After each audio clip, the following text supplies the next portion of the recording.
Yo, what's up? What's up? What's up? You already know who it is, baby. Mike Roach here again. OXP Media, OXP.media on Instagram, at Mike Roach 7 on Instagram. And I'm pretty pumped, man. I'm pretty pumped because I haven't seen y'all in a few weeks. And now it is the NBA Finals. Game 5 had just concluded. Raptors are up 3-2, headed back to the Oracle. And boy, are there a lot of headlines right now. Listen, man. Raptors on the verge of winning their first NBA championship.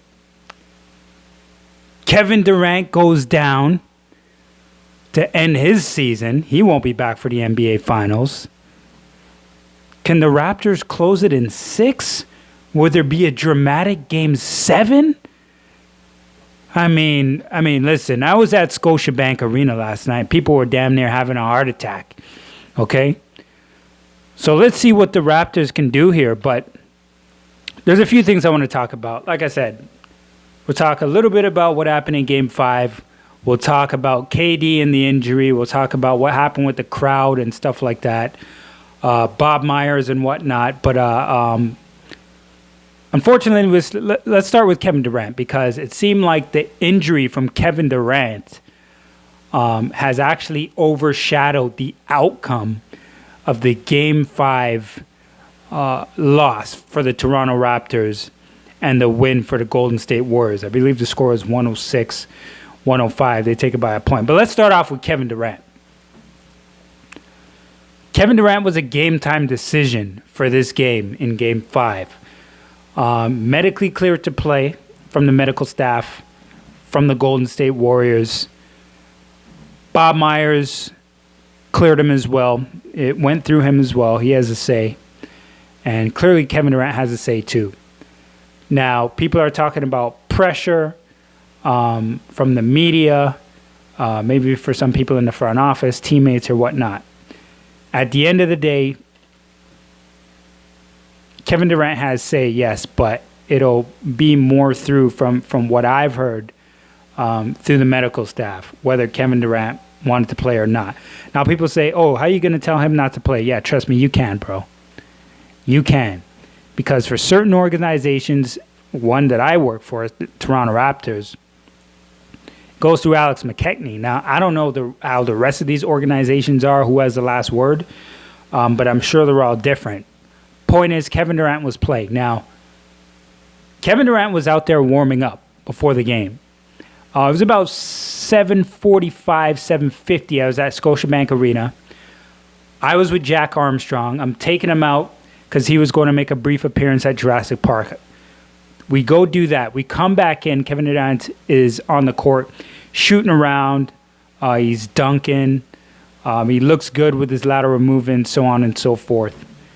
The only thing that I recognized partially was a bit of grimacing from him whenever, I wouldn't say every single time, but there were times when he would take a shot or came down and he grimaced just a little bit, which had, a little cause to pause for a little bit. But, what are you going to say? If they say he's medically cleared to play, then he's going to be cleared to play.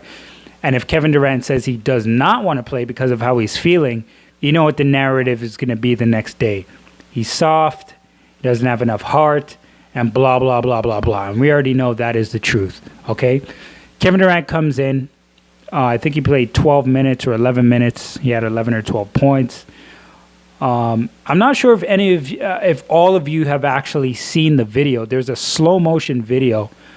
When Kevin Durant is going to make that crossover, it looks like he was going to drive middle. And when you see his calf actually looks like, I wouldn't want to use the word explode, but it looks like something went wrong in that calf. It's come out now. Looks like from the reports it could be a torn Achilles tendon, but he's undergoing an MRI as early as Tuesday when they get back to Oakland. So I'm assuming that the report is going to be out shortly, before the end of the night. So we're waiting to see what happens with Kevin Durant. For sure, he will not be back, obviously, for the remainder of the NBA Finals. And one more thing here, okay? People are talking about about how a lot of fans were cheering that Kevin Durant went down with this injury. I didn't see it that way personally.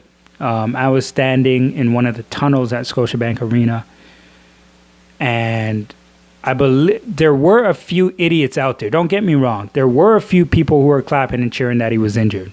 Okay? There is no denying that, and there's video to prove it. But I will say this. Anybody who is happy that Kevin Durant went down with an injury is an absolute idiot. They have clearly never played sports, ever. Okay? Not professionally, not at a competitive level, I'm assuming. All right? Now, they probably played some type of sports on PS4 or Xbox. The real waste man's played on like Sega Dreamcast or GameCube or whatever. I'll save that for another day. But if you are happy that Kevin Durant went down with an injury, you're an absolute fool.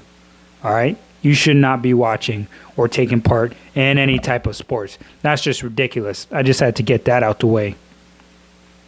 Kevin Durant is one of the best players. Oh, to hell with that, one of the best players. He's the best player on the planet right now as far as I'm concerned. Okay, when healthy.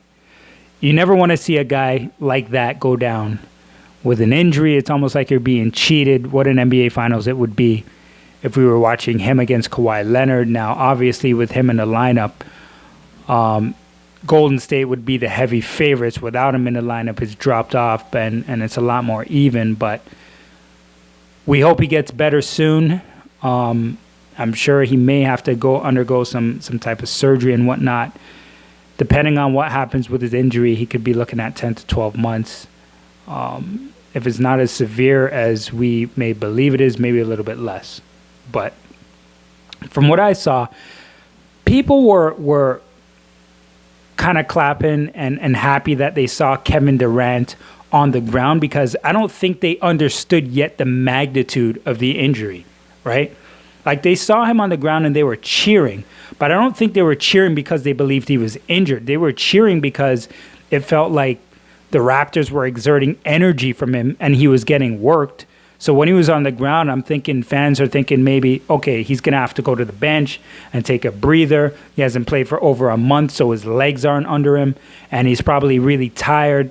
And so he's going to be going to the bench heavily and a lot. And Golden State, like we've seen in the past few games against the end of the series against Houston, Portland in the conference finals, and the beginning of the series against the Toronto Raptors, are going to have to lean on everybody else without having Kevin Durant. We saw what he did in the first few minutes of that game. The dude is absolutely lethal, but that was my thought perspective of what happened. I think a lot of fans were cheering because they were saying, yes, he's going back to the bench and he's not going to be as good clearly as he normally is when you see him go up against everybody else in this league when he's healthy. That was my thought perspective. Now, clearly you saw players, the fans chanting for KD and clapping for him as he got up and he's walking off as they realized the magnitude of the injury. But before that, I don't think they were really cheering that they were happy. Oh, yeah, Kevin Durant's injured. Thank God. You know what I mean? No, I think they were thinking, all right, he's going to have to go to the bench. If he goes to the bench, you'll see more of McKinney or Cook or whoever, and it gives us the Toronto Raptors a better chance to win the game. That's what I believe. Like I said, there are some idiots out there, but you can't judge an entire fan base for a few clowns out there. You know what I mean? So that is out the way. I don't know what to think of Bob Myers crying after the game, because Brian Windhorst reported on Friday night, that Kevin Durant was not close to being 100% and ready to play in this. Now, if the medical staff is saying he can play, he looks good, he's out there on the court, he feels good, it could be a little trickery for the eyeball, for the trainers and for his teammates and for the fans watching, everything seems okay. And then this happens. Pretty unpredictable.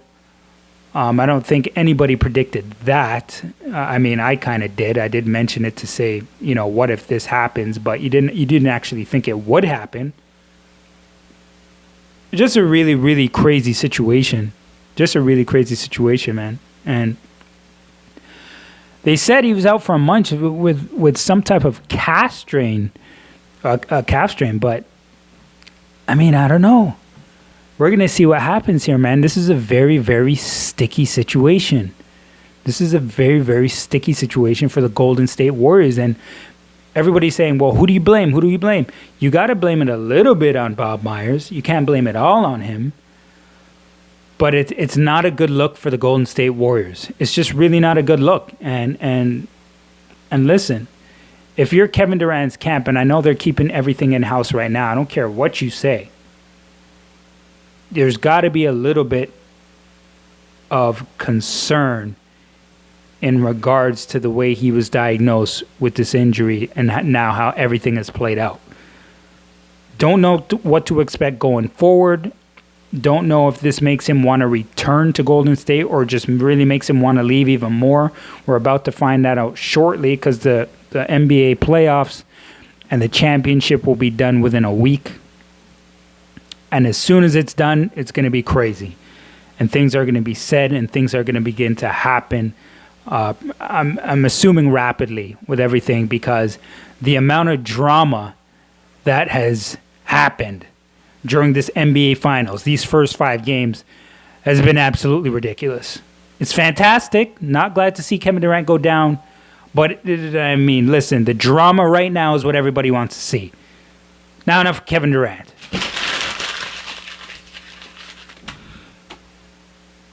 Game 5.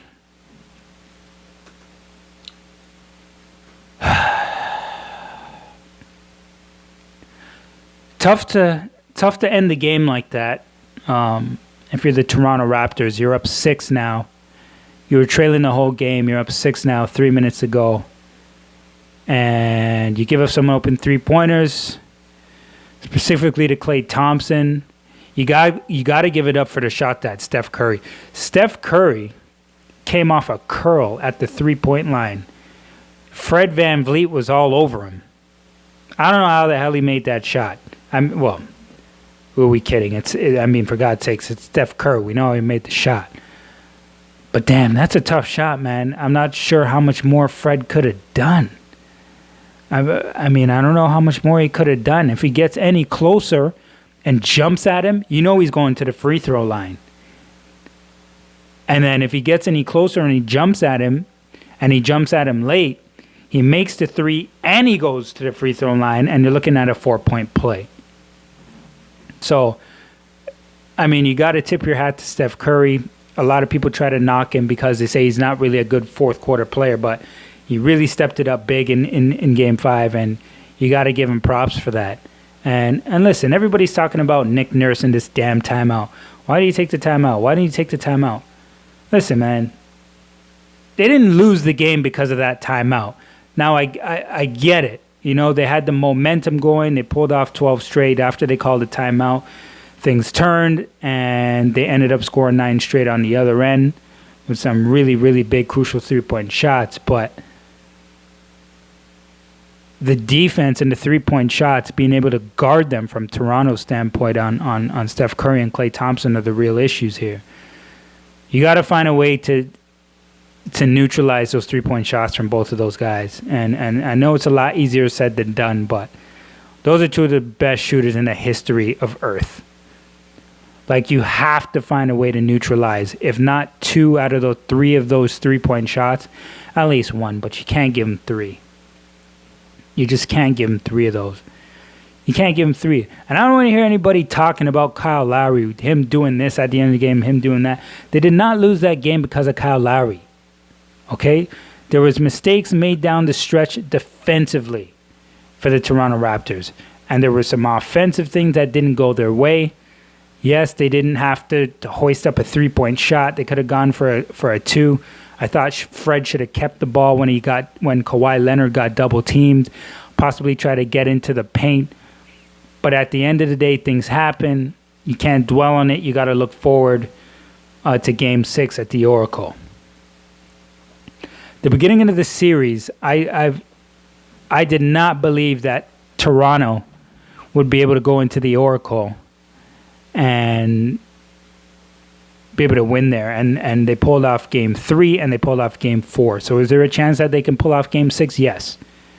Do I think they can do it? Yes, I do. But they're just going to need contribution. And here's the thing, right? The Toronto Raptors have more depth with their team currently right now than the Golden State Warriors. The problem is that Steph Curry and Klay Thompson provide efficiency and they're consistent. So they provide consistency. Klay Thompson and Steph Curry, you know those two guys are always going to show up. And they're going to put points on the board. You know Kawhi Leonard is going to show up offensively. But you're never sure who that second person is going to be behind him for the Toronto Raptors. And that's become a little bit of an issue, all right? Is it going to be Marc Gasol? We don't know. Kyle Lowry, Serge Ibaka, Fred VanVleet, Danny Green. I mean, we just don't know, all right? And that is one of the issues currently with the Toronto Raptors. You need a little bit more consistency from one or two of those starters. It's got to be somebody. It's got to be somebody. They did not shoot well last night. They did not shoot well. Golden State had 36 more points on three-point shots. They had 20 three-point shots in that game compared to the Raptors' 8. And the Raptors still only lost by 1 point. So take that into consideration. Game 6 is at the Oracle. Thursday night. What is that? The 13th. The Raptors can win an NBA championship on Thursday night. If it goes to a Game 7, it's anybody's game. The Raptors have the advantage right now. They won 2 in the Oracle. They could win 3. So we'll see what happens. No predictions right now. I'm just going to wait and see what happens. But the one guy who must come alive for me if the Raptors are going to win this game is going to have to be Danny Green. Danny Green is going to have to shoot better. People have not given up faith in Danny Green. Danny Green played great. He played excellent the last time at Oracle in Game 4. He's one of the main reasons why they won that game, aside from Kawhi Leonard. So let's see what happens in Game 6 at the Oracle. Mike Roach here from OXP Media, oxp.media on Instagram, at MikeRoach7. And it's exciting times for both teams. And I'm getting antsy right now. I'm getting antsy to the point where, man, I got to get off social media. Got to turn off the television sometimes because all I'm watching and all I'm following is this damn series. And it's implanted into my brain right now. And I need a little bit of a breather, even an hour or two, for crying out loud. Okay? But it's OXP. Thursday night, Game 6. We'll talk after that. Peace.